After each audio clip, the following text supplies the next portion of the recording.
Allez, bah c'est parti, on va commencer tout de suite par indiquer les éléments, et puis on va comme ça venir un petit peu imbriquer, et tu vas voir qu'on va essayer de travailler un truc assez sympa à ce niveau-là, c'est qu'on va créer un nouveau composant à utiliser pour être dans une logique de réutilisabilité encore une fois et qu'on soit pas obligé de reproduire en fait 3 fois le même code puisqu'on a 3 sliders. Donc on va essayer de faire un composant général qui va comprendre le corps et on va juste modifier les informations qu'il y a à l'intérieur et qu'on a besoin de modifier au prochain slide, c'est-à-dire soit une photo parce qu'on a changé de slide et que c'est une autre photo, soit un nouveau titre qu'on va appeler des catégories, je t'en parle plus tard, soit un titre, soit un paragraphe. D'accord? Donc on va juste on va designer une fois le composant qui regroupe tout ça et on va l'utiliser juste en lui changeant des valeurs qui sont contenues à l'intérieur. Au même titre que tu le ferais avec une base de données si tu appelais par exemple des articles de blog où tu viendrais récupérer juste la catégorie, le titre, la description et la photo de l'article. D'accord? Ici, tout va bien. Allez, c'est parti, on attaque ça tout de suite. Alors, ici, on a quelque chose d'intéressant, c'est-à-dire qu'on voit que les items, d'accord, donc ils sont slidés, sont répertoriés dans un tableau. Ça nous permet en fait d'avoir une variable qui va comporter plusieurs choses à l'intérieur. Si par exemple je fais un console log de item, d'accord, à ce niveau-là, il va falloir que j'ouvre peut-être ma console. Donc CTRL I, je vais me rendre dans la console à ce niveau-là. Voilà, je vois un array, d'accord, c'est un tableau avec 3 informations à l'intérieur. Donc ici on parle de composants, voilà, ici c'est des images, c'est des balises images, donc ça me donne voilà, un truc comme ça, mais on pourrait très bien le reproduire rapidement si tu n'as pas l'habitude. Ici on pourrait avoir une constante, ici number, d'accord, qui sera égale en fait à un tableau dans lequel on va retrouver le chiffre 1, le chiffre 2, le chiffre 3, le chiffre 4. Ok. Donc ici à la place de item, je vais plutôt t'afficher le contenu de ce tableau number. Voilà, c'est un tableau dans lequel on va pouvoir retrouver des informations sous forme de tableau. C'est-à-dire qu'on a un élément, puis 2 éléments, puis 3 éléments, puis 4 éléments. À chaque fois nommé 1, 2, 3, 4. Mais ici, on pourrait avoir énormément de données. C'est le genre de structure que tu récupères beaucoup dans des bases de données. Donc on va piloter ça, tu verras vraiment par la suite dans les prochaines séries de cette formation, quand on sera dans l'application. Hein, c'est très important à retenir. Mais on va toucher ce genre de choses justement, on va gratter parce que ça, à ce niveau-là, voilà, c'est la base du développement. Il y a énormément de choses à faire avec ce système-là. Alors c'est un système qui est très intéressant pour nous puisque du coup il est déjà exploité dans ce composant, donc nous on va justement se greffer dessus, essayer de le comprendre et essayer de l'adapter. Donc ici en fait on a tout simplement un tableau dans lequel on a 3 nœuds. Et en fait ces informations là, notre composant à l'intérieur, d'accord, tu sais comme on faisait avant, c'est-à-dire que si tu indiques la couleur c'est rouge, ben, tu affiches tel composant. Tu sais, il y a un conditionnement derrière le composant. Et bien à ce niveau-là, il y a quasiment la même chose en beaucoup plus structuré, et tu vas avoir en fait des choses qui vont boucler sur les éléments. C'est-à-dire que tu transmets un tableau, et le composant, lui, va boucler le tableau et il va dire, bah voilà, je vais créer 3 nœuds parce qu'on m'a donné 3 images à faire. Et donc, il va créer son code en fonction de ça. Donc, tu vois, tu as une automatisation qui est derrière. Donc, nous, on va l'exploiter, ça. Et donc, on va essayer, tu vois, par exemple, d'inclure du texte. Au lieu d'inclure une image, cette fois-ci, alors, pardon, je vais inclure du texte. D'accord ?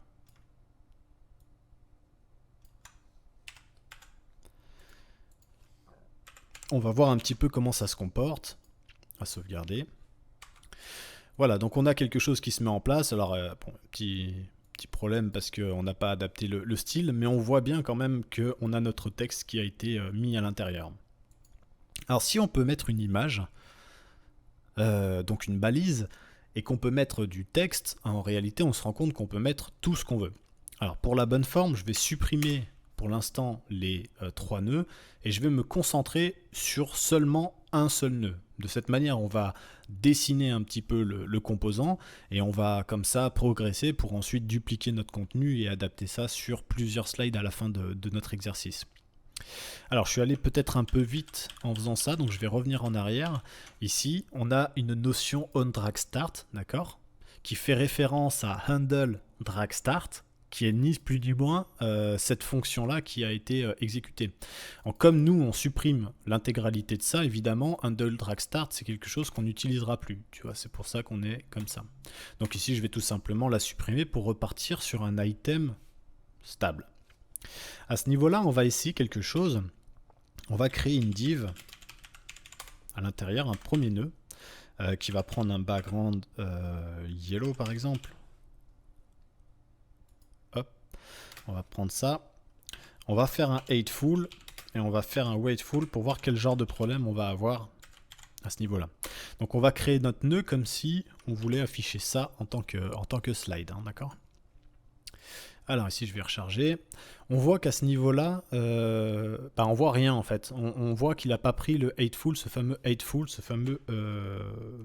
waitful. Alors le waitful, tu verras qu'il l'a pris.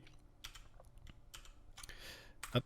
Alors hop, je vais me mettre à l'intérieur et puis on va essayer de voir un petit peu ce qui se passe. Donc je vais me mettre comme ça. Voilà, ici je vois que j'ai une nouvelle div. À l'intérieur, je vais avoir ça. Ici, je vais avoir un UL, un LI, et à l'intérieur, je vais avoir mon fameux nœud avec mon background yellow, hateful, waitful. Alors, le problème, c'est que à ce niveau-là, on a indiqué un shadow pour le composant parent, d'accord, sur le nœud vraiment de plus haut niveau d'un autre composant.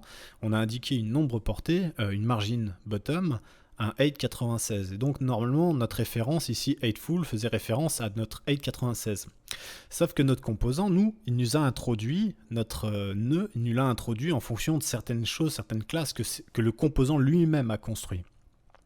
Par définition, le 896 ici n'a aucune valeur pour ce nœud-là. Il faudrait que chaque nœud à ce niveau-là puisse bénéficier d'un hateful pour faire référence à celui-ci, pour que notre fameux nœud ici derrière avec le hateful puisse récupérer la correspondance, d'accord? Donc en fait ici on fait une référence à hateful par rapport à cet item là, sauf que lui il comporte pas nécessairement de valeur de hauteur, c'est la raison pour laquelle ça fonctionne pas. Et quand bien même il avait cette valeur là, il faudrait que celui-ci l'ait, celui-ci, voilà, il faudrait le passer de partout. Donc pour la forme de l'exercice, je vais commencer par définir en fait des valeurs statiques et puis ensuite on verra comment adapter tout ça. Donc ici, plutôt que d'indiquer un hateful, on va plutôt venir sélectionner une valeur prédéfinie, tu vois, quelque chose sur lequel on puisse travailler, quoi. Ok, de cette manière, j'obtiens un résultat. Alors étant donné que je définis une valeur à ce niveau-là, j'ai plus besoin de le définir concrètement ici. Donc je vais tout simplement le supprimer. Voilà. Donc on a une base de travail sur laquelle on peut plancher. Si maintenant je viens mettre une virgule ici pour indenter, et que je reproduis ce nœud-là, d'accord, toujours pour l'exercice, et qu'ici j'indique un background 500, hop, et que je fais pareil avec lui, avec un autre type de background pour qu'on puisse y voir plus clair, par exemple 600. Je vais donc avoir un slider, voilà, qui va se définir comme ça, d'accord, c'est matérialisé comme ça. Donc on voit bien que tout fonctionne, pour l'instant RAS. On a notre base de travail, on va pouvoir travailler et commencer à scinder notre élément en deux pour avoir d'un côté la photo, de l'autre côté la partie du texte. Et on voit que finalement c'est très très simple parce que là ici je suis juste en train de dessiner en fait les éléments qu'il va y avoir à l'intérieur. Donc vraiment à ce niveau-là, on n'est plus du tout sur le composant d'Alice Carrousel. Ici Alice Carrousel est intégré, on va travailler finalement comme d'habitude. On va travailler comme d'habitude ici, on va styliser notre élément, on est à notre aise, et franchement, c'est efficace, d'accord? J'espère que tu es d'accord avec moi en tout cas. Allez, bah c'est parti, on va commencer par supprimer ça, à ce niveau-là. Voilà, on va supprimer ça. On va se remettre ici, et puis du coup, on va commencer à dessiner le truc. Alors, par quoi on va commencer? Comme d'habitude, on va se servir de notre nœud principal pour indiquer en fait une valeur de grille. Alors, et à ce niveau-là, ici, on va juste supprimer la couleur, on s'en servira dans les nœuds suivants. Donc ici, on va définir une grid, d'accord, une grid sur combien de colonnes? Ben, sur 2. Donc ici, grid, col 2, je pense que tu commences à avoir l'habitude. On a dit qu'on avait besoin d'avoir un petit padding interne, donc on va tout de suite mettre un petit padding de 6, histoire d'avoir un petit padding. Et puis pour l'instant, ça, alors ça, c'est une valeur qui ne sert à rien, et ça, pour l'instant, on va le conserver, d'accord. Donc une fois qu'on a notre grille, d'accord, qui va diviser notre contenu en 2 colonnes, donc il faut qu'on ait 2 nœuds. Donc on va commencer à créer notre premier nœud. D'accord, donc ça sera le contenu de gauche et puis ensuite on aura le contenu de droite. Alors, dans le contenu de gauche, ce qu'on va faire, c'est qu'on va lui donner un padding lui aussi. Enfin, ouais, est-ce que je vais peut-être un peu vite, mais... Ouais, ça sert à rien, on va pas le faire maintenant, on va le faire tout à l'heure en évoquant du texte, d'accord? Donc ce qu'on va faire, c'est qu'ici, par exemple, on va mettre texte 1. Et puis ici, dans ce nœud, on va mettre photo. D'accord? Voilà comment se comporte notre compartiment. Donc on voit bien que les informations sont présentes. Alors je t'épargne le background parce qu'on va essayer d'avancer un petit peu. On voit bien qu'ici, il a pris, donc notre composant parent a pris notre marge à ce niveau-là. Tout va bien. Et ici, on voit bien qu'on a deux éléments, un sur la gauche et donc on va avoir le prochain sur la droite. D'accord?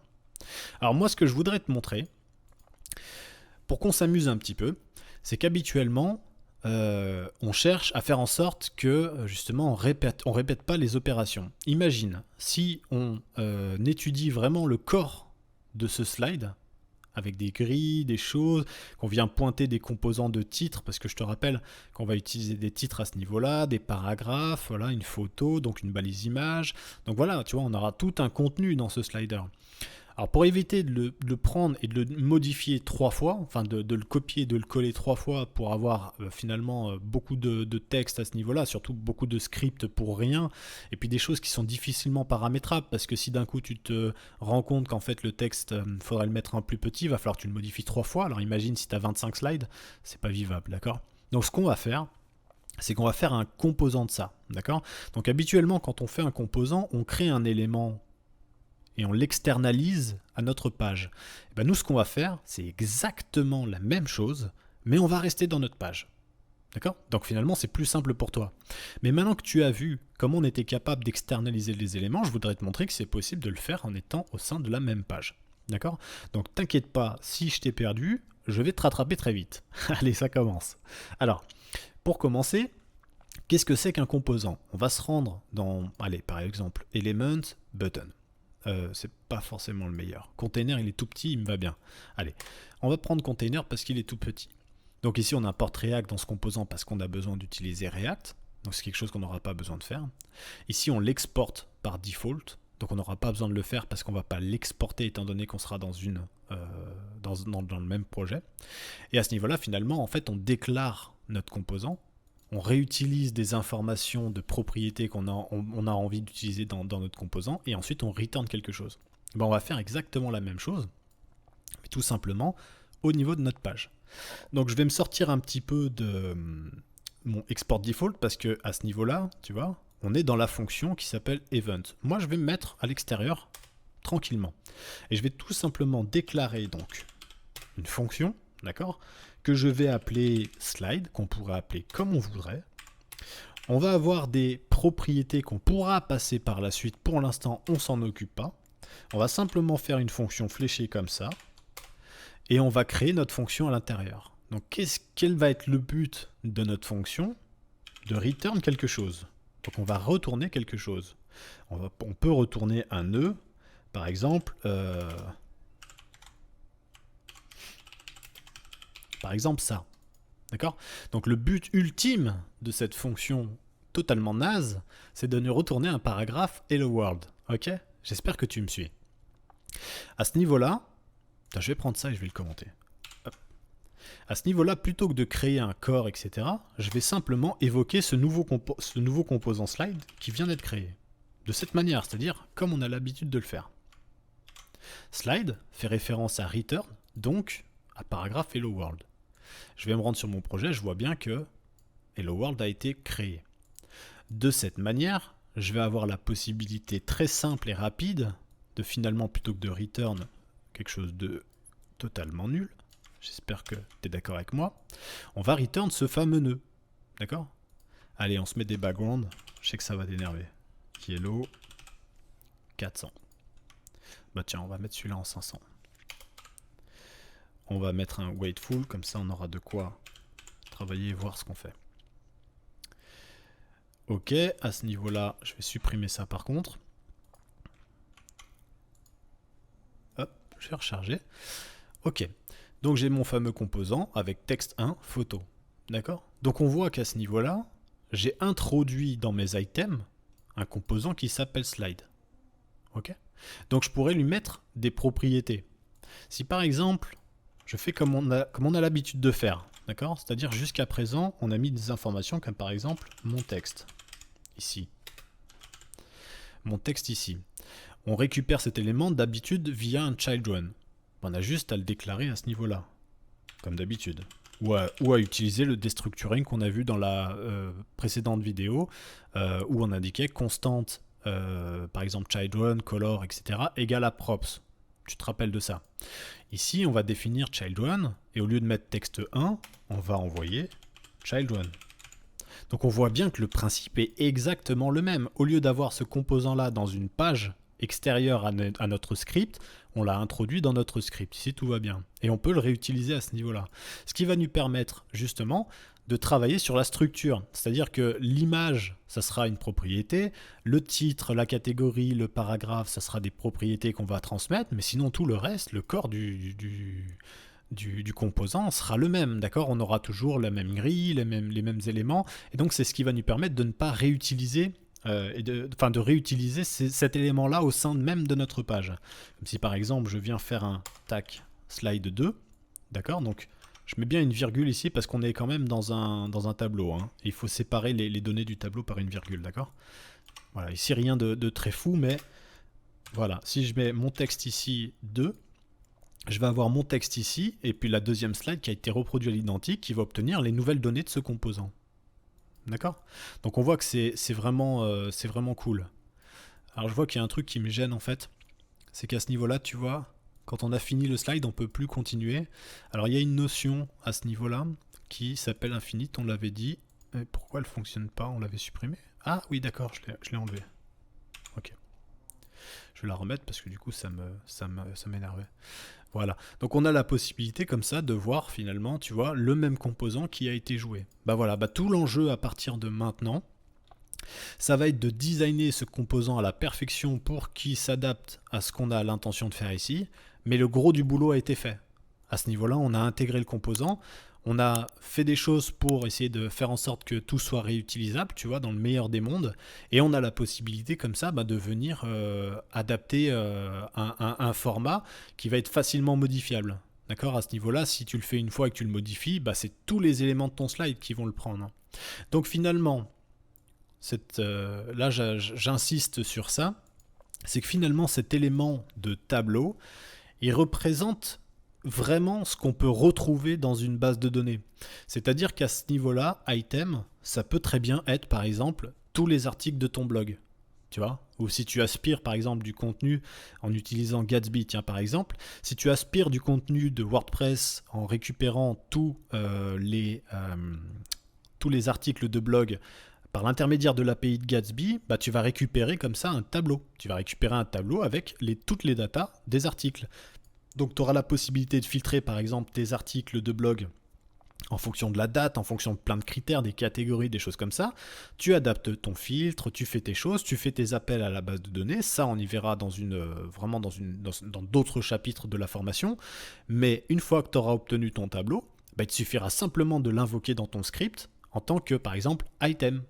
Au pluriel, donc tous les articles. Et donc en fait, tu auras simplement la possibilité de prendre les informations de ton article et de les mettre en place à ce niveau-là dans ton script, et tout ton script va pouvoir s'adapter à ça. De cette manière, si tu as 17 articles dans ton objet que tu as récupéré de ta base de données, tu auras la possibilité d'avoir tes 17 slides à ce niveau-là. Tout ça sur un script qui comporte vraiment pas beaucoup de lignes. D'accord? On est sur quelque chose de pas très grand, de facile à lire, c'est exécuté pour être réutilisé à chaque fois, d'accord? Ça t'évite de faire des copier-coller de choses et puis d'avoir des longueurs de script qui sont difficilement maintenables. Ok? Eh ben, je vais essayer de terminer ça rapidement pour qu'on arrive à obtenir un résultat pas trop long, d'accord? Donc maintenant, on va surtout faire de la mise en page, de la mise en forme, c'est-à-dire des choses qu'on connaît déjà. Donc je vais essayer d'aller un tout petit peu plus vite ici pour accélérer un petit peu la vidéo. Mais le plus gros, a été fait. On a vu vraiment le principal, d'accord? Allez, c'est parti, on va s'occuper de ce composant, d'accord? Donc on va commencer tout de suite. Alors on a vu dans notre document, à ce niveau-là, on avait demandé, au niveau de mon texte ici, on avait demandé un padding différent, parce que la photo va prendre ici tout son compartiment, mais nous on va avoir envie d'utiliser plutôt un padding sur cette section. Donc au niveau du background Yellow 400 qui récupère finalement Children, donc le texte à ce niveau-là, on va lui indiquer un padding de 10 et un margin bottom de 10 pour se décaler un petit peu vers le bas. Donc ici vraiment c'est du style, hein. Margin bottom de 10. On va pas nécessairement avoir de weight full, on va pouvoir comme ça supprimer le background eh bien pour le moment. Donc à ce niveau-là, on va avoir finalement tout ce qui porte au contenu, d'accord? Donc le contenu va être disposé en fait, CTRL/ pour faire un petit commentaire. On va disposer tout notre contenu et à ce niveau-là, on va avoir notre image. Donc moi, ce que je te propose, c'est de commencer par l'image. Alors, on a fait pas mal de travail à ce niveau-là, donc on va essayer d'aller plus vite en récupérant un petit peu notre code puisqu'on l'a déjà vu. Donc on va avoir un élément de, comment dirais-je, de composant qui s'appelle product, d'accord, on va le récupérer. On voit que pour intégrer une image dans un composant, en lui ajoutant son petit background primary, etc., on utilisait ça. Donc on va faire quoi? Ce qu'on va faire, c'est qu'on va récupérer directement cette balise image, on va la transférer à ce niveau-là et on va la remplacer par notre élément photo à ce niveau-là. On sait une chose, c'est que pour que ça fonctionne au niveau absolu, il faut impérativement qu'à ce niveau-là, donc ça c'est quelque chose pareil qu'on va supprimer, il faut absolument qu'à ce niveau-là on soit en relative, hein, c'est-à-dire que l'image va se positionner par rapport à ce contenu qui lui est en relative. Donc on va lui indiquer un weight full et un height full à ce niveau-là, puisqu'on est dans une grille et qu'on va demander à ce que l'image prenne toute la hauteur en fonction de la grille et donc du contenu qu'il y aura sur la gauche. Ok. Qu'est-ce qu'on oublie? Ben ça, à ce niveau-là, on va mettre plutôt une description, d'accord? On va pas rentrer dans les détails. Une description de l'image, allez hop. Donc une fois qu'on a cette information-là, il va falloir ici qu'on passe une image. Donc l'image qu'on va utiliser, ça va être juste pour styliser la vue. C'est-à-dire que je vais rentrer dans mon dossier de ressources. Voilà. Ici, je vais avoir la possibilité d'utiliser Event. Voilà, je vais utiliser cette image. Alors j'en avais pas 3 parce que j'avais pas prévu de faire 3 contenus. Mais on va récupérer 2 photos du projet. On fera un event sur les burgers, tant pis. Je vais juste faire comme ça. Alors, à ce niveau-là, tac, tac, tac. Donc ici, dans notre fichier média, dans notre fichier image, on n'a pas encore prévu de choses. Alors, on va pas nécessairement mettre event. Ici, on est vraiment sur une photo, d'accord? Mais on pourrait aller plus loin. C'est juste qu'on n'a pas une utilité hyper flagrante au niveau de notre application. Le projet n'est pas assez gros pour ça. Donc ici, je vais mettre photo et puis on n'a qu'à dire que ça sera le dossier où on met toutes les photos, d'accord? Mais dans un contexte de projet réel, c'est des éléments de toute façon que tu récupères de bases de données en général, donc bon, c'est pas très important. Donc je vais prendre cette image là, je vais tout simplement la glisser dans ce projet, ça va me permettre de l'utiliser. Alors on avait déjà, alors j'ai laissé le nom de l'image pour faire référence à Unsplash parce que du coup c'est pas des images qui m'appartiennent. Je vais copier ça. Je vais retourner dans Event et donc au niveau de image, je vais juste changer, on va pas aller chercher dans Product mais plutôt dans Photo. Photo et puis à ce niveau là on va tout simplement mettre le nom de l'image ici, hop, je vais enlever ça, .jpeg, d'accord? Donc notre image à partir de maintenant fait référence à ça. Donc ici je vais par exemple mettre image 1 parce je sais qu'on en aura 3. Donc on va mettre image 1 et puis ça nous permettra d'avoir voilà, cette image à ce niveau-là. Alors ici, on voit, je suis allé trop vite peut-être, ouais, ici on voit que l'image est vraiment centrée par rapport à ce qu'on avait. Donc pour rappel, ici je l'ouvre dans un nouvel onglet. Voilà, pour rappel, elle fait cette taille-là. Alors c'est fait exprès, normalement on essaie d'optimiser, c'est pas la peine de mettre une image si grande dans un compartiment si petit. Cependant, je le fais pour l'exercice, c'est-à-dire que l'idée c'était vraiment de te remontrer un petit peu comment fonctionne le centrage. Donc on va retourner dans notre projet. Par défaut, le object cover est en center, donc on va faire un object à ce niveau-là. d'accord? Et on va faire un object, tu vois, on peut faire left, left button, left top, tu vois, tu vas chercher une zone de ton image. En l'occurrence, nous, ce qu'on va faire, c'est object bottom, c'est-à-dire qu'on va vouloir voir la partie basse de l'image. Voilà. De cette manière, on est plus porté sur la foule, etc. Tu vois, si on avait fait top, on serait plus dans le ciel avec les confettis et on ne saurait pas vraiment pourquoi cette photo elle existe, quoi. D'accord? Donc ici, tout simplement, on va utiliser bottom. On sait qu'on a réglé plus ou moins la partie de droite concernant la photo. Maintenant, on va essayer d'adapter un petit peu le texte pour retrouver le format. Et là, on va devoir faire des modifications sur les titres. On s'était dit qu'on le ferait, donc tant pis, il va falloir le faire. Puisqu'en fait, en essayant de travailler maintenant, on va légèrement déstructurer ce qu'on a fait dans nos exercices précédents. C'est volontaire. Je voulais te montrer un petit peu comment ça marche quand tu donnes trop d'informations sur un composant, que tu le rends de moins en moins utilisable. D'accord? Donc c'était volontaire, ok? On va revenir dessus tout à l'heure, ça va nous prendre un peu de temps, mais c'est pas grave, le but c'est de travailler, d'accord? Donc ici, à ce niveau-là, on va devoir implémenter un nouveau composant, enfin un nouveau composant, non, un composant existant, mais en tout cas un nouveau composant dans notre projet. C'est-à-dire que plutôt que de mettre le titre de manière brute à ce niveau-là, on va réutiliser nos fameux composants qui existent dans DisplayTitle, c'est-à-dire heading, puisque heading title, bien sûr, il faisait référence à celui-ci. Donc nous, on va utiliser plutôt heading, heading, j'ai un trou de mémoire. Ouais, heading, puisque finalement, en fait, lui, il va faire référence autant à ce format de texte qu'à celui-ci, si tu te rappelles bien ce qu'on a fait dans la vidéo précédente. Et bien c'est parti, on va l'importer tout simplement. Donc on va venir à ce niveau-là, puisque c'est lui qui gère cette vue. Donc avant de mettre child1, je rappelle que child1, ça sera plutôt le paragraphe. On aurait pu faire ce qu'on veut, hein, d'accord? Mais ici, child1 va représenter le paragraphe. On va coder le composant comme ça. Donc à ce niveau-là, je vais indiquer que child1, hop, ici, est un paragraphe. Donc je vais tout simplement le mettre entre balise P, ici, child1, voilà. Donc notre contenu va démarrer un petit peu plus haut. Donc on va récupérer heading, d'accord, en fonction de donc qui appartient à component element display title, ok. Donc lui, il a aussi un élément child1 et dans cet élément ici, on va lui indiquer tout simplement le titre. Donc ici, on était sur quoi? Qu'est-ce qu'on avait mis? Événement à venir. Donc à ce niveau-là, on va pouvoir mettre quoique je vais peut-être pas le faire tout de suite comme ça. Non, je vais pas le faire comme ça tout de suite. On va mettre test pour l'instant. Donc on va mettre le premier titre, test.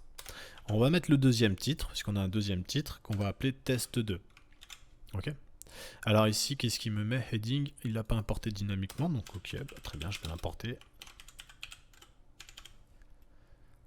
Ok, donc là il l'a fait, là il l'a mis. Ok. Je vais retourner sur ma vue. On va recharger un petit peu peut-être. Je vais redescendre. Voilà, j'ai mes deux titres de paragraphe, mes deux titres de ce paragraphe. Le problème, c'est qu'ici, j'ai pas encore donné de propriété, donc on n'est pas encore stylisé. Puis on voit que il va y avoir des problèmes ici au niveau de la taille et un problème au niveau du centrage. Et on voit aussi qu'on va avoir un gros problème au niveau du padding, margin, etc. qu'on a inclus dans notre composant. C'est à ce niveau-là que je voudrais que tu comprennes que parfois, quand tu te donnes trop d'informations, bah, tu te bloques par la suite. C'est-à-dire qu'ici, notre composant, il n'est pas réutilisable en tant que tel, quoi. Il va falloir qu'on bricole des choses pour l'adapter de partout. Et en l'adaptant, puisqu'il va falloir qu'on modifie ces fameuses données de margin, parce que c'était une erreur de les intégrer, bah, on va se rendre compte qu'on va les perdre ici. Il va falloir les retravailler à ce niveau-là. D'accord? Mais de toute façon, on a une notion de centrage à refaire, ça on l'avait dit aussi, il va falloir s'en occuper. Alors, pour commencer, ce qu'on va faire, c'est qu'au premier heading, on va lui mettre un variante de type H4, qui pour l'instant n'a aucune définition dans notre composant, variable égale H4. On va le définir. Donc si tu te souviens plus, que tu appuies sur CTRL et que tu survoles heading, tu as comme ça la possibilité de voir un petit peu les constantes qu'on avait définies sur ce composant-là. Donc ici, tu vois, on a des propriétés telles que childRun, variant, thème, display. Donc tu vois le petit commentaire, style et color qui vont bien pour te remémorer un petit peu les choses. Mais comme ça te permet, tu vois, de rapidement te rendre compte des possibilités que tu as avec ce composant. Tu vois, si par exemple on le fait avec un composant que tu connais pas, bon voilà, tu as des informations que tu peux exploiter ici. C'est pas ouf, mais tu peux. Alors, Du coup, au niveau de heading, ce que je vais faire, c'est que je vais faire un contrôle et je vais cliquer sur heading. Ça va me permettre d'ouvrir directement, tu vois, le document. Et je vais pouvoir me rendre à la section variante, puisqu'ici, on a soit un H3 avec cette dimension, soit plutôt un H2 par défaut. Je crois qu'on avait mis, c'est ça, un H2 par défaut. Donc ici, on va tout simplement prendre le cas de figure où c'est un H3. Un H4, excuse-moi, parce qu'on ne l'a pas encore défini et qu'on est en train de le définir. Donc on va mettre H4. Tu vois qu'ici, on aurait pu utiliser une fonction au sein de ce composant, ne serait-ce que pour avoir le type, tu vois, à ce niveau-là, pour avoir l'arborescence, en fait, qui est répétée ici. D'accord? Donc c'est quelque chose que tu peux corriger, par exemple, de chez toi, pour essayer de t'exercer un petit peu.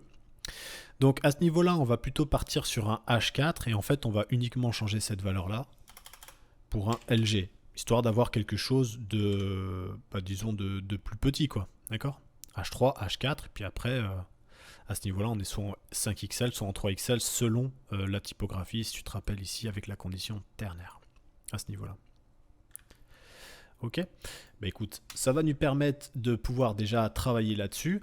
Ensuite, qu'est-ce qu'on a au niveau de ce heading-là? Ce heading-là, lui, il va avoir un thème qu'on avait appelé secondary, il me semble. Secondary, pour avoir la typo secondaire.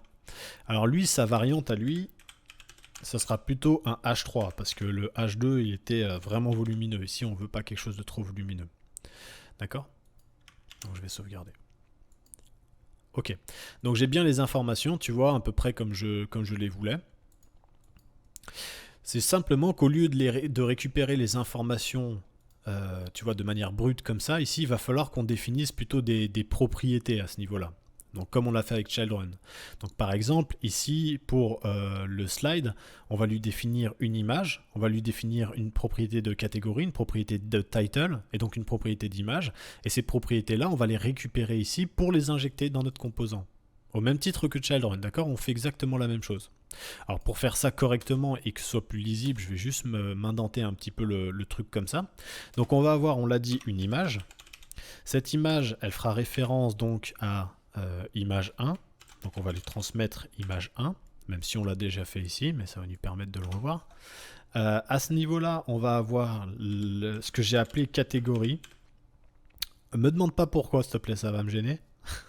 J'avais aucune inspiration là-dessus, tu vois. Donc catégorie ici. Donc catégorie, ça fera référence en fait au texte événement. Événement à venir. C'est qu'en fait, j'ai pas d'idée sur ce qu'on va faire derrière. Donc, comme on va mettre des produits, je me suis dit, voilà, ça peut être des articles de blog, ça peut être des trucs. Donc, ce titre-là, en fait, ici, fait plus référence, en fait, à une catégorie ou à un thème de news, en fait, si tu préfères. C'est ça que je voulais dire. Tu vois, c'est soit tu as les événements à venir, soit tu as le nouveau produit qui vient de sortir, soit tu as le dernier article. Enfin, tu as compris l'idée. Et puis ensuite, on fait référence au vrai titre, puis au paragraphe. Donc, à ce niveau-là, on va injecter une notion de title. D'accord. Le title, du coup, c'était quoi déjà? Je me rappelle même plus. Vivez la demi-finale, je crois que j'avais mis. Ouais, vivez la demi-finale française, bien entendu. Bien entendu. Alors, vivez la demi-finale. Ok. Ici, on va avoir un texte. Donc, ce qu'on peut faire, c'est le récupérer directement le lorem ipsum de la maquette ici pour avoir un contenu sur lequel travailler. On va faire ça. CTRL-C. Alors, du coup, toi, ça t'oblige à le récupérer. Alors si tu travailles pas avec Photoshop, écoute, mets un lorem ipsum copie, hein, tu vas sur internet, lorem ipsum, tu copies ton petit lorem ipsum. Ok, bon, ça pour l'instant on supprime, ça nous permet d'y voir plus clair. Donc voilà, on a créé finalement tout ce qu'on a besoin de faire à ce niveau-là, c'est-à-dire que ici on fera plus d'autres modifications. Ici, on utilise cette propriété, ce composant-là, on lui passe des propriétés, on lui indique tu vois, une information de paragraphe. Et ensuite, tout ce qu'on va faire ici, c'est rajouter un nouveau nœud si on a besoin d'un nouveau slider. D'accord? Maintenant, tout va se passer à ce niveau-là.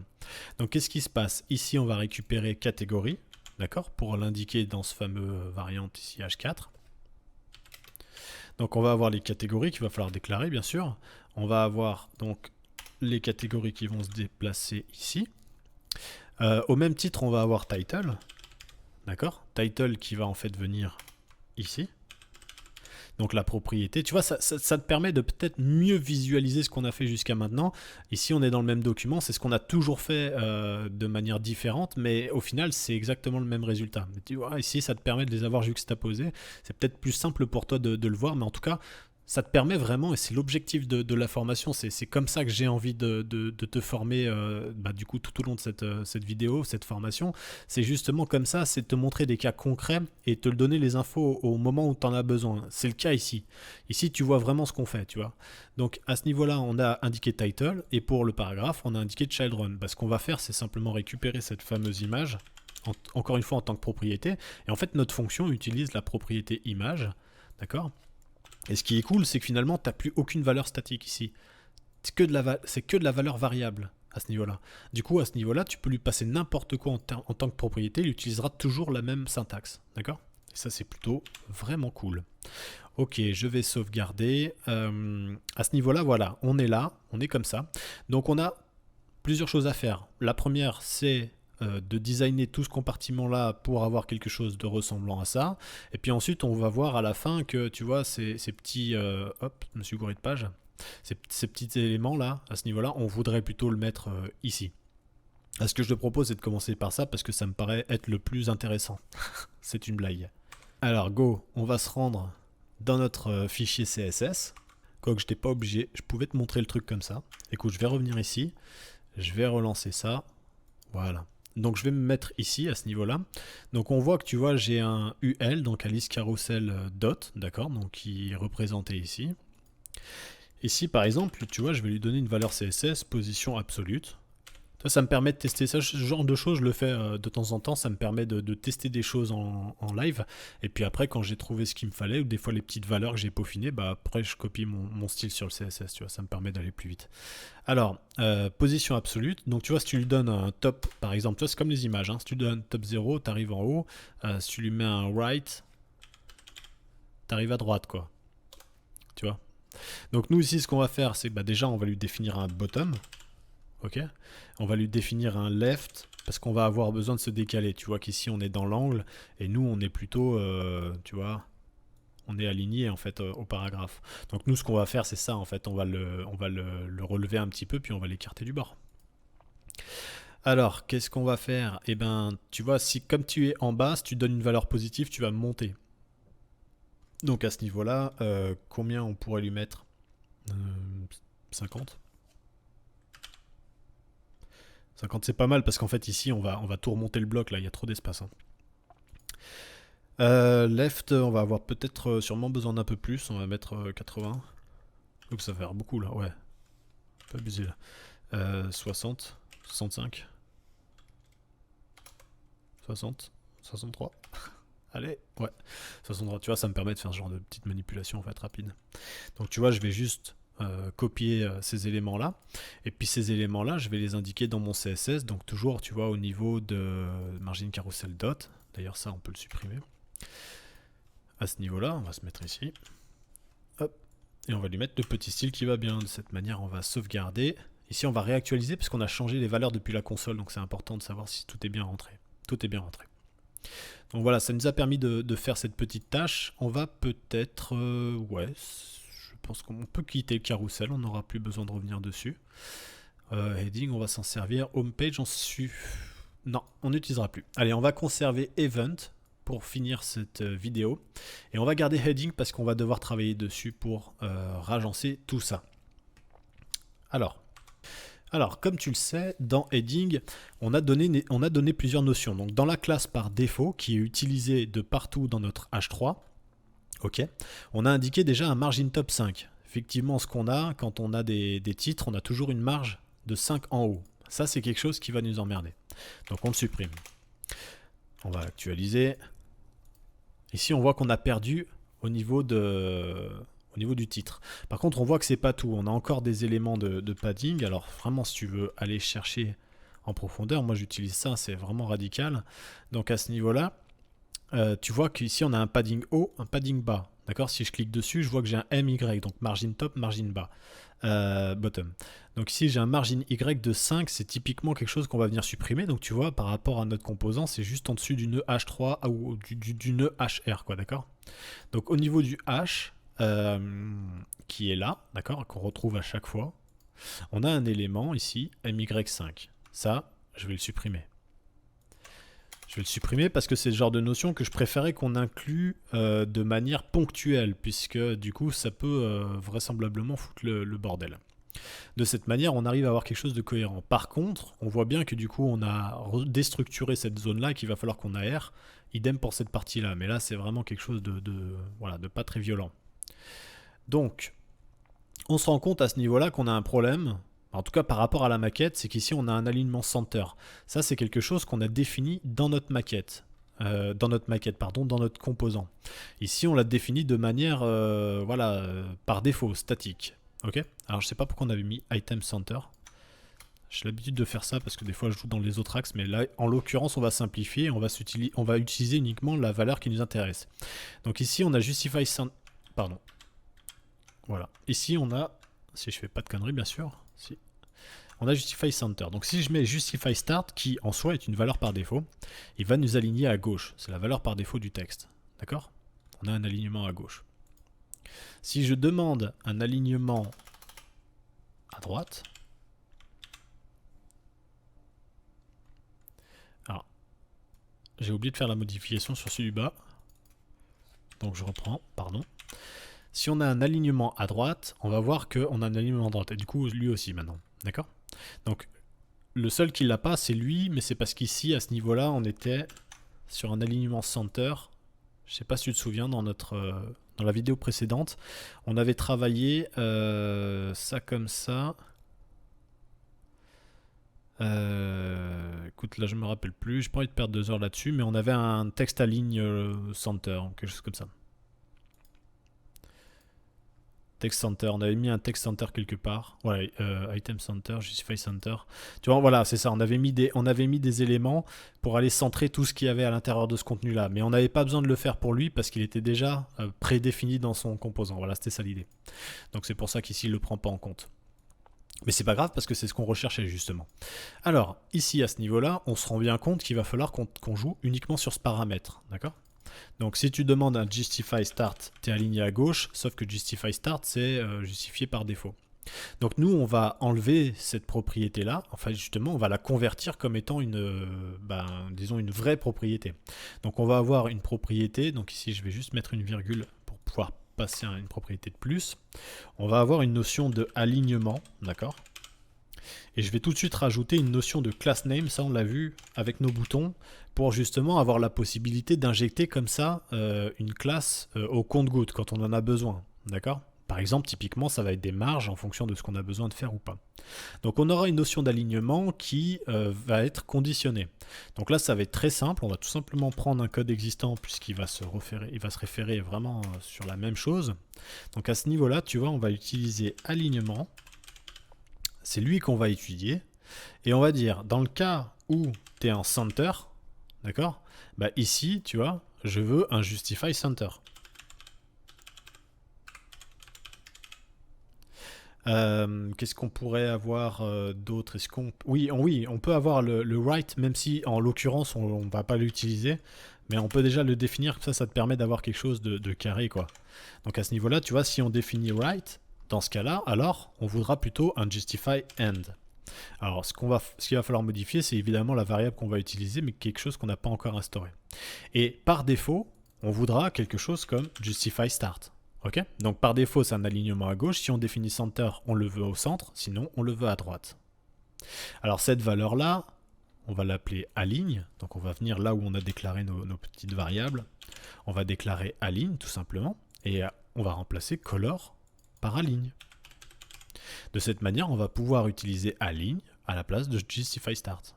Mais pour faire ça, il va falloir absolument qu'on se mette en JSX avec, tu sais ici, des backstitch. Donc on va supprimer ça, cette partie-là.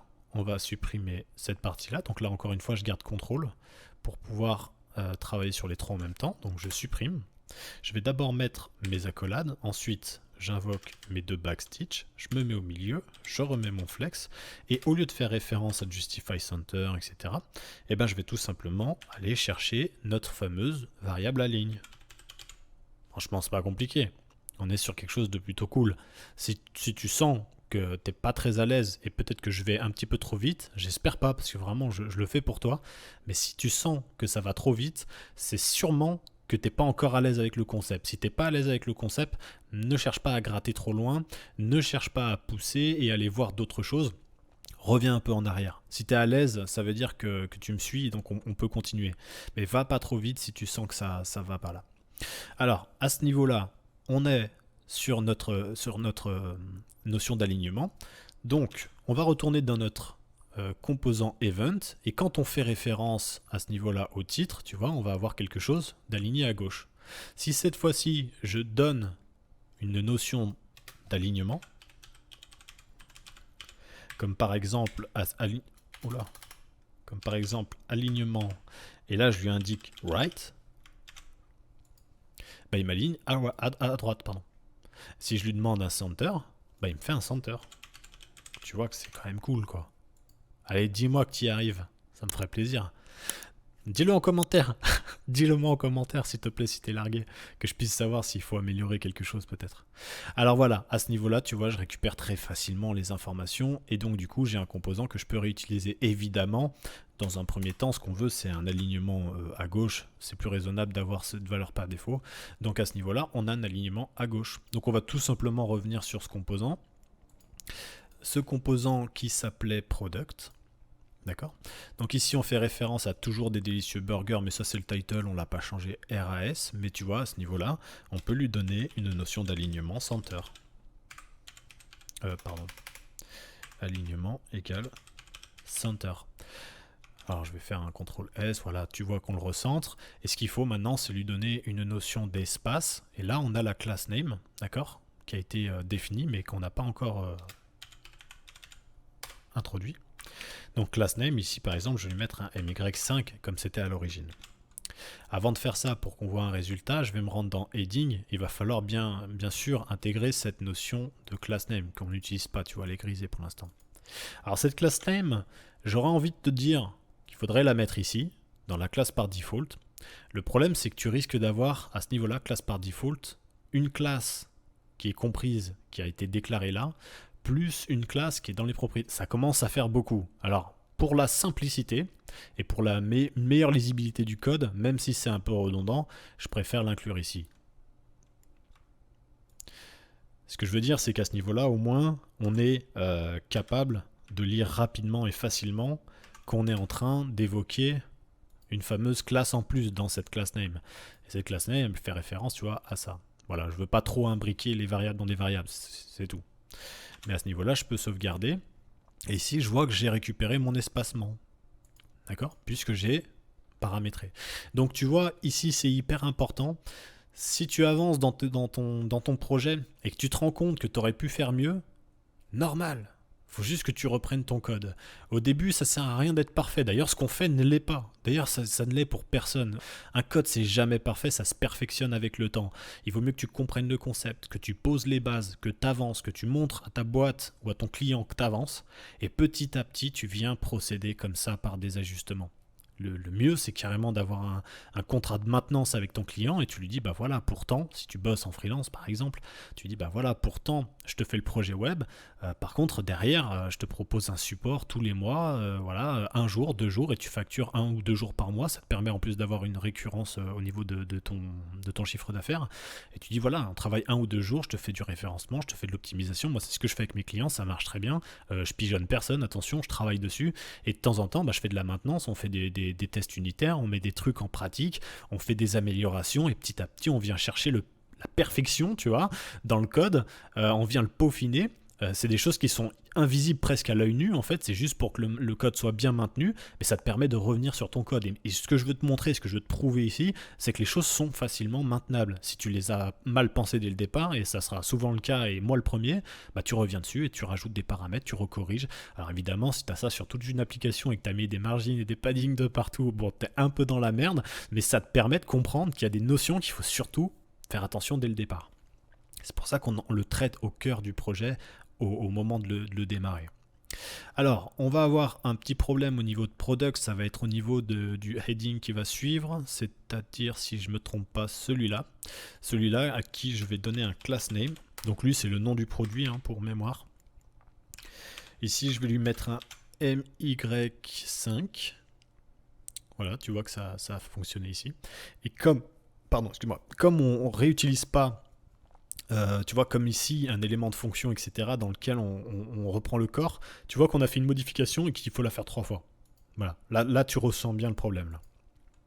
Donc à ce niveau-là, tu vois, on a 3 fois le heading, donc 3 fois, il faut aller chercher ce fameux heading pour lui donner cette même valeur en class name. Égale MY5. Voilà, bah, c'est exactement, typiquement, tu vois, ce que je cherche à éviter avec notre élément event quand je crée une fonction slide qui me permet d'avoir le corps du slide, puis ensuite juste des informations basiques. Parce que là, si je viens modifier le slide une fois, si j'en ai 37 par derrière, ça change rien, c'est pareil pour tout le monde. Étant donné que le contenu est répété, tu l'auras compris. Ok, ici ce qu'on a fait, c'est tout simplement de remettre un petit peu en état notre composant. Donc on va pouvoir revenir ici et se concentrer un petit peu sur le texte. Je voudrais juste apporter une dernière petite modification au niveau du titre, notamment ici mettre un petit peu plus d'espace et puis travailler un petit peu notre texte histoire de rendre le truc un peu plus digeste, un peu plus sympa en tout cas. Parce que là, marron comme ça, c'est pas très propre. Allez, bah c'est parti, puis ensuite on aura terminé cette longue vidéo. Je pensais pas en être autant, j'espère que c'est pas trop long pour toi, mais bon, j'imagine que entre temps tu te fais des petites pauses et que tu te mates des séries sur Netflix. Donc voilà, je te connais. Allez, c'est parti, on va commencer. Alors, notre élément, bah du coup, c'est ce paragraphe-là. Donc on va lui donner déjà pour commencer une classe qu'on n'avait pas encore définie ici. Du coup, on va utiliser, si il veut bien l'écrire correctement, on va utiliser un tracking wide pour qu'on voit, aussi d'autres types. Alors ça ici, l'idée c'est de pouvoir espacer un petit peu les lettres parce que tu as vu à ce niveau-là, on a des lettres qui sont légèrement plus espacées. Ici, on va pas être dans un paragraphe statique comme celui-ci par exemple, on va plus être dans un paragraphe qui est mis en relief, mis en avant, d'accord.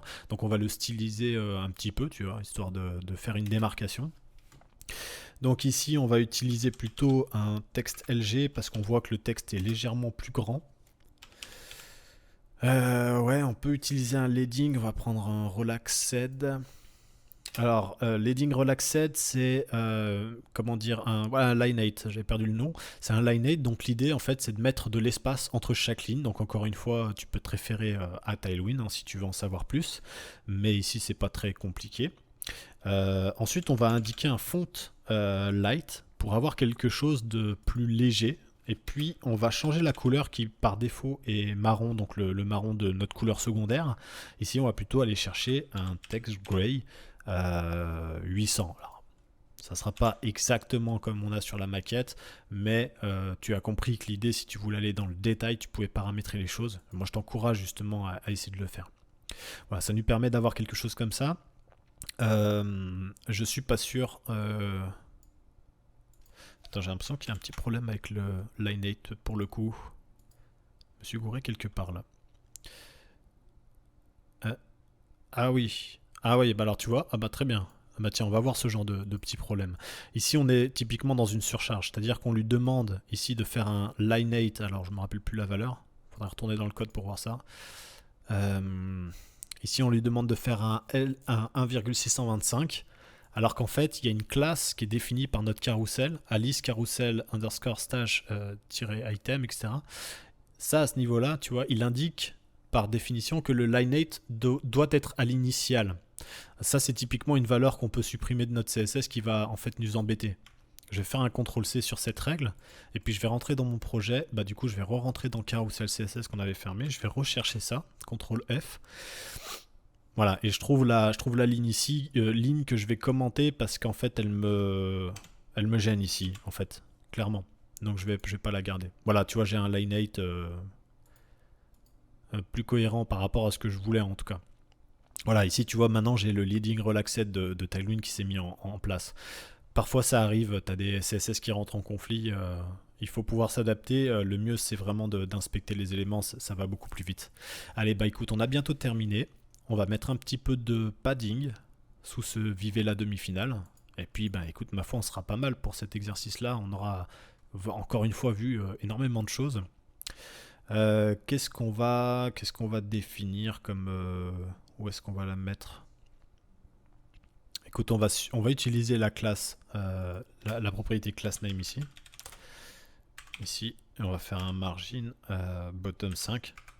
Là vraiment ici, tu vois, j'espère que tu prends pas non plus le temps de mettre les choses exactement où je les mets.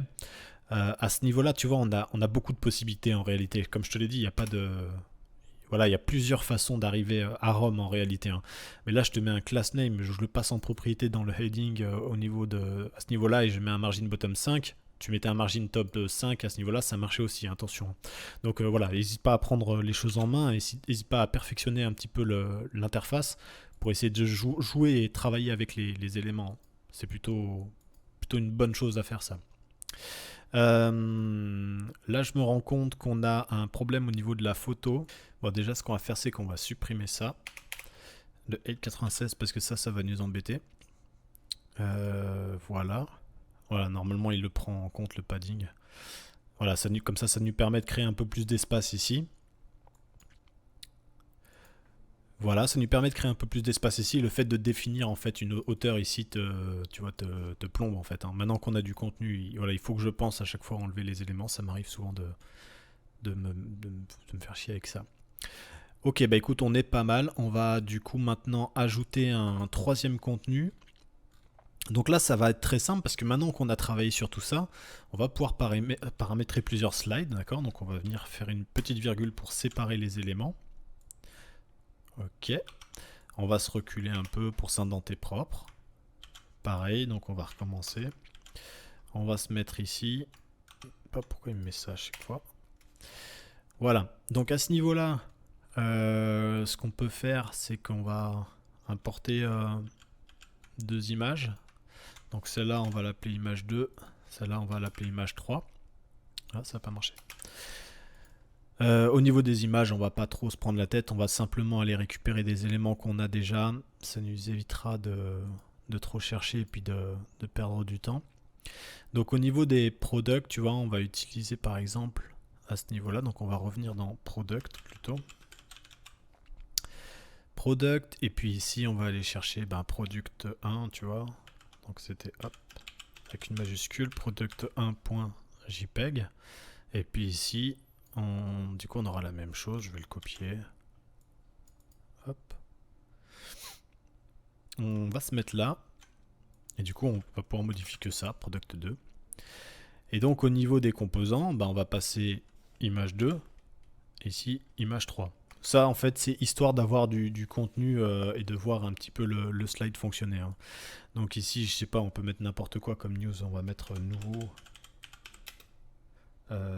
burger. On va dire que c'est le genre d'annonce qui présente des nouveaux burgers, tu vois. À chaque fois qu'il y a un nouveau burger, on met ça. Donc on peut mettre découvrez le... Comment on l'avait appelé? Killer Burger. Ouais. Découvrez le Killer Burger. On va laisser le lorem parce que sinon on en a pour des plombes. Et puis du coup ici on va mettre, je sais pas moi, une nouvelle recette, genre nouvelle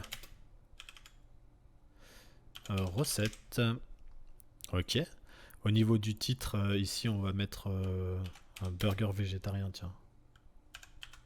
Mon frère il tient un resto et il l'avait appelé le VG Burger. Ça m'avait fait marrer.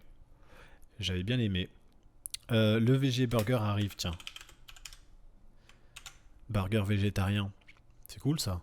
Donc tu vois qu'ici, voilà, tu as très facilement, très simplement, on a notre nouveau slide et on a voilà les informations qui ont été implémentées. C'est plutôt efficace. Alors je sais que ça fait 1h30 que je te plombe avec ce composant.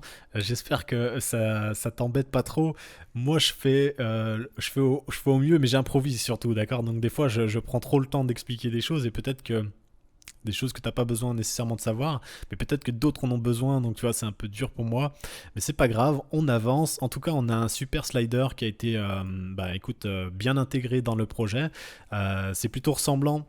Encore une fois, on pourrait chercher à faire un texte un peu plus qui correspond, mais tu vois ici, j'ai l'impression que ce texte est trop gros et que celui-là, je sais pas, correspond pas assez. La couleur, je trouve qu'il y a un changement. D'ailleurs, fais voir c'est quoi, parce que même la typo me... Parce que voilà, là je te dis vraiment, on y va comme ça, mais on peut faire attention, hein, quand tu travailles avec un client. Moi je respecte au pixel perfect, attention, mais ici tu vois, on est sur une typo Montserrat, donc tu vois, c'est n'importe quoi la maquette. Ici il y a des trois typos qui sont pas les mêmes. Bon voilà, tu vois, on s'adapte, il faut bien s'adapter à un moment donné. Et puis je te disais à la fin, on a la possibilité comme ça de venir, tu vois, changer la petite animation. Moi, c'est quelque chose que j'aime pas trop le slider comme ça fait un peu, c'est un peu trop connu.